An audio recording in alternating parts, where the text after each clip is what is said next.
Big pass wake up சாங்ல ஒரு சில elimination ரகசியத்தை அழகா உடைச்சிருக்காங்க. அதுக்கான பாசிபிலிட்டிஸ் யார் எலிமினேட் ஆவா அப்படின்றத கொஞ்சம் டீட்டெயிலா பார்த்துருவோமா? வணக்கம் மக்களே, நேஷனல் உச்சில இருந்து உங்கள் மணிவண்ணன். சேனலுக்கு புதுசா இருந்தீங்கன்னா சப்ஸ்கிரைப் பண்ணிருங்க. வீடியோ பார்க்குற அனைவருமே மறக்காம லைக்கும் ஐப்பும் பண்ணீங்கன்னா வீடியோ பல பேருக்கு போய் சேரும். அந்த உதவியை நீங்க பண்ணுங்க மக்களே. இப்ப கண்டென்ட்டுக்குள்ள போயிடலாம். ஸோ இந்த வாரம் எலிமினேஷன் யார்? கிட்டத்தட்ட ஒரு 13 பேர் நாமினேஷன்ல இருக்காங்க. ஸோ யாரா இருக்கும் அப்படின்ற ஒரு பாசிபிலிட்டி வீடியோ நான் காலையிலே ஒன்று போட்டிருப்பேன், ஓகேவா? இப்போ டேஞ்சர் ஜோன்ல யார் இருக்கா? அந்த 5 பேர் டேஞ்சர் ஜோன். பிரஜனு, சுபி, அமித், ரம்யா, வியானா மற்றும் கெமி, இந்த 6 பேர் டேஞ்சர் ஜோன்ல இருக்கும் அப்படின்ற மாதிரி நான் சொல்லியிருந்தேன் இல்லையா? காலைல ஒரு வேக்கப் சாங் போட்டாங்க. என்ன சாங்குனா, இஞ்சிருங்கோ இஞ்சிருங்கோ அப்படின்ற ஒரு பாட்டு ஃப்ரம் தெனாலி மூவி. அதில் நடிச்சவங்க வந்து கமல் மற்றும் ஜோதிகா, ஓகேவா? இதுல அந்த இன்ஜிரிங்கோ அப்படின்ற வார்த்தை எதை குறிப்பிடுறது அப்படின்றது நீங்க போயிட்டு நான் சொன்ன வார்த்தையை எடுத்துட்டு போயிட்டு நீங்க குரோம்ல கூட சர்ச் பண்ணி பாருங்க. லவ்டு ஒன்ஸ் அப்படின்ற வார்த்தையை மீன் பண்ணுது, லவ்டு ஒன்ஸ். அதுக்கும் கீழே அந்த ஒரு கான்டெக்ட் இன்னும் டீட்டெயிலா போய் பார்த்தா இன்ஜிரிங்கோனா ஹஸ்பண்ட் ஆர் ஒய்ஃப் அப்படின்ற மாதிரி மீன் பண்றாங்க. ஸோ இந்த ஹஸ்பண்ட் ஆர் ஒய்ஃப் அப்படின்னு மீன் பண்ணும்போது பிக் பாஸ் வீட்டில் யார் இருக்கா? Husband or wife. Husband or wife இல்லை, ஹஸ்பண்ட் ஒய்ஃப் 2 பேருமே வீட்டுக்குள்ள இருக்காங்க.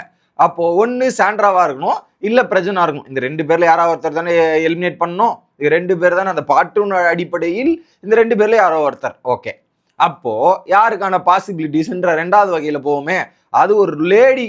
ஸோ அதுல லேடி தான் அதிகமா ஹஸ்பண்டுக்காக ஏங்கி பாடுற பாட்டா தான் இருக்கும், ஓகேவா?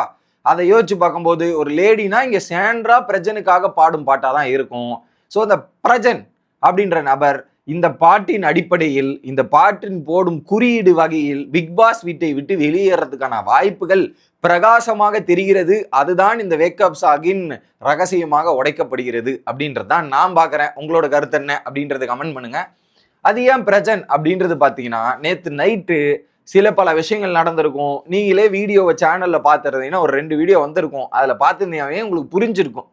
ஏன்னா நைட்டு இந்த பிரசன்ட் வீட்டுக்குள்ள பண்ற ஆக்டிவிட்டிஸ் ரொம்ப மோசமான பிஹேவியரா இருக்கு, மோசமான ஆக்ட்ஸ் எல்லாம் இருக்கு. அதுல குறிப்பா த்ரெட்டனிங், மிரட்டுதல் அப்படின்ற ஒரு கேஸ்ல ஏகப்பட்ட கேஸ் எழுதலாம். அந்த ஒரு டாபிக்ல பல கேஸ் எழுதலாம், புரியுதா?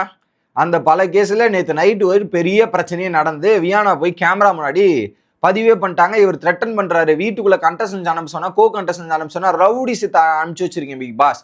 ரவுடிங்க இங்கன்னா ரவுடி சம்மா பண்றாங்க, ரவுடிஸ் எதுக்குள்ள அமைச்சிருக்கீங்கன்ற மாதிரி அந்த பொண்ணு கேமரா முன்னாடியே ரிஜிஸ்டர் பண்ணி பெரிய கம்ப்ளைண்ட் ஆக்கிருச்சு.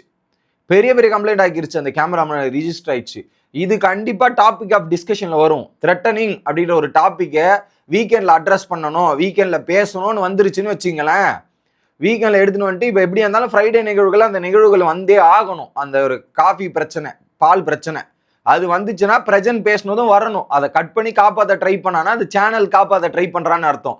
ஆனா இது வீக்கெண்ட் எபிசோட்ல கண்டிப்பா பிரச்சனை. கண்டிப்பா இந்த ஒரு டாபிக் எடுத்துட்டாங்கனாவே வியானாலாம் சும்மா இருக்காது.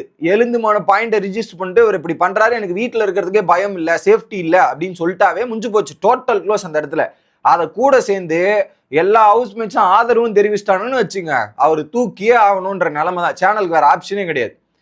இப்ப 10 பேர் ஒன்னா நிக்கிறம்பா சார், 10 பேர் அவர் பண்றது எங்களுக்கு சுத்தமா பிடிக்கல, நீங்க வானும் பண்ண மாட்டீங்க, அவர் ஏகப்பட்டது பேசிட்டே இருப்பார், நாங்க இருக்கணுமான்னு முடிவு பண்ணிட்டாங்கன்னு வச்சுங்க, வேற வழியே கிடையாது சேனலுக்கு. 10 பேரா ஒருத்தரான்னு பார்க்கும்போது அந்த ஒருத்தரை தான் தூக்க முடியும். 10 பேர் அவங்க காப்பாற்ற ட்ரை பண்ணுவாங்க, வேற ஆப்ஷனே கிடையாது. ஸோ பிரஜன் அதுக்கு டிசர்விங்கான நபரான்னு கேட்டீங்கன்னா 100% டிசர்விங்கான நபர். அவர் இஷ்டத்துக்கு என்ன, அவருக்கு மட்டும் இங்க சீட்டு கொடுத்துட்டு இருக்கா, நீ என்ன வேணாலும் பேசு, என்ன வேணாலும் இது பண்ணு அப்படின்னு ஃப்ரீயா விட்டுருக்காங்களா? எவ்வளவு பேசுறது, அடிச்சிருவேன் பொண்ணு கிட்ட பேசுற பேச்சாங்க அவரு. பெண்கள் கிட்ட அவர் கரெக்டா பேசுறாரான்றேன். அவர் வந்து எல்லாருக்கிட்டையும் த்ரெட்டன் பண்றது. அன்னைக்கு என்னன்னா சுபிக்ஷா, நேத்து என்னடானா வியானா. அந்த பொண்ணு கேள்வி கேட்டா பதில் சொல்லு, பதில் சொல்றதுக்கு உன்னையால முடியாது, பதில் சொல்றதை விட்டு உனக்கு என்ன தலை திரும்பிடும் அப்படின்னு பேசுறது. அவ்வளவுதான் பாத்துங்க. யார் அவ அப்படின்னு பேசுறாரு.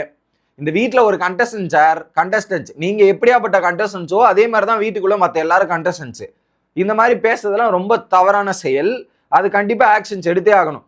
இல்ல சேதுபதி சார் இதுக்கும் வந்து என் ஃப்ரெண்டுங்க நண்பனுங்கன்னு முட்டு கொடுத்தாருன்னா அவருக்கு முட்டு கொடுக்குற அளவுக்கு ஆள் இருக்காம போயிடும் அப்படின்றது தான் பாயிண்ட். ஏன்னா ஒரு தப்பை அட்ரஸ் பண்ணணும். நீங்க 3 வாரமா ஏதோ கரெக்டா பண்ணிட்டு வரீங்க, அது இந்த வாரம் பார்சியாலிட்டி காமிச்சு பயஸ்டு காமிச்சு காப்பாற்ற ட்ரை பண்ணாதீங்க. இந்த பாட்டின் அடிப்படையில் வீட்டில் நடந்த இஷ்யூவின் அடிப்படையில் பிரச்சனை வெளியேற்றுருங்க. அவர் டேஞ்சர் ஜோன்ல இல்லைன்னா கூட பரவாயில்ல, டேஞ்சர் ஜோன்லயும் இருக்காரு. கார்டு கூட கொடுக்குவானா, டேஞ்சர் ஜோன்ல இருக்காருன்னா அப்படியே எலிமினேட் பண்ணி விடுங்க, பிரச்சனையே கிடையாது. அவரோட இமேஜ் கூட நீங்க காப்பாத்திட்டு போங்க. ஆனா வீட்டுக்குள்ள வச்சிருந்தா பல பேருக்கு ஒரு ஸ்கேரும் ஒரு பயத்தையும் உண்டாக்குறார். அதுவும் குறிப்பா சாண்ட்ராக்கு எதிராக யார் குற்றச்சாட்டு எழுப்பினாலும் யார் இது பண்ணாலுமே பொங்கி எழுவது, அதுக்கு ரியாக்ட் செய்வது அப்படின்ற ஒரு வழக்கத்தையே வைத்து கொண்டிருக்கிறார். இது நாட் அக்செப்டபிள் அப்படின்றதான் நான் பாக்குறேன். அந்த பிஹேவியருக்கு நீங்க வார்ன் பண்ணணும், இல்ல அதுக்கு ஒரு சரியான ஆக்ஷன் எடுக்கணும். தொடர்ந்து தப்பி தவறி ஏதாவது வந்து பாருன்ற மாதிரி டப்புன்னு ஏதாவது பண்ணிட்டாருன்னா யார் பொறுப்பேற்பா? நீங்க பொறுப்பேற்பீங்களா? ஹோஸ்ட் ஆகிய நீங்க பொறுப்பேற்பீங்களா? இல்ல சேனல் ஆகிய நீங்க பொறுப்பேற்பீங்களா? யார் பொறுப்பேற்பா சொல்லுங்க. இல்லைன்னா அந்த பொறுப்பு அதெல்லாம் கொடுத்துருங்க, நாங்க என்னன்னாலும் நாங்க பாத்துக்கிறோம்னு சொல்லிருங்க. அதுக்கப்புறம் அவர் பிளே பண்ண விடுங்க, பாத்துப்போம் அப்படின்ற மாதிரி தான் இருக்கு. ஸோ என்னோட அடிப்படையில் இதை பார்க்கும்போது இந்த சாங்கு இதெல்லாம் மீன் பண்ற மீனிங்கள் அடிப்படையில் நான் சொல்ற மக்களே, இந்த சாங்கை வச்சுதான் நான் கன்ஃபார்ம் பண்ணியிருக்கேன். ஓகேவா? அது நடக்குமா நடக்காதான்னு இவனுங்க கடைசி நேரத்தில் என்ன வேணாலும் பண்ணுவானுங்க, சேனல் மாத்துவானுங்க முடிவை. பட் நீங்க என்ன நினைக்கிறீங்க அப்படின்றத கமெண்ட் பண்ணுங்க. அடுத்த வீடியோல சந்திக்கிறேன். Bye guys.